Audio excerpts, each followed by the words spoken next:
করিনি, আশা করিনি। কারণ গত লোকসভা নির্বাচনে মহারাষ্ট্রে আমাদের দারুণ ফলাফল হয়েছিল। মানে মহাগাড়ি যে জোট MBA, তার খুব ভালো রেজাল্ট হয়েছিল।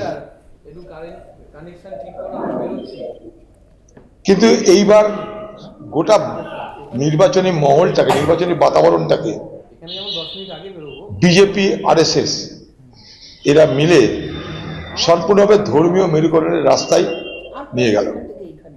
গতবারের লোকসভা নির্বাচনের ফলাফলে বিজেপি এটা অনুধাবন করেছিল যে মহারাষ্ট্রে যদি সাম্প্রদায়িক বিভাজন তীব্র এবং তীক্ষ্ণ না করা যায় তাহলে মহারাষ্ট্রে তাদের ধরে রাখা কঠিন। এখন তার পিছনে কারণ অনেক কিছু তো আছেই, তার মধ্যে একটা কারণ যেটা এখনই দেখতে পাচ্ছি সেটা যে তীব্র এবং তীক্ষ্ণ সাম্প্রদায়িক বিভাজন।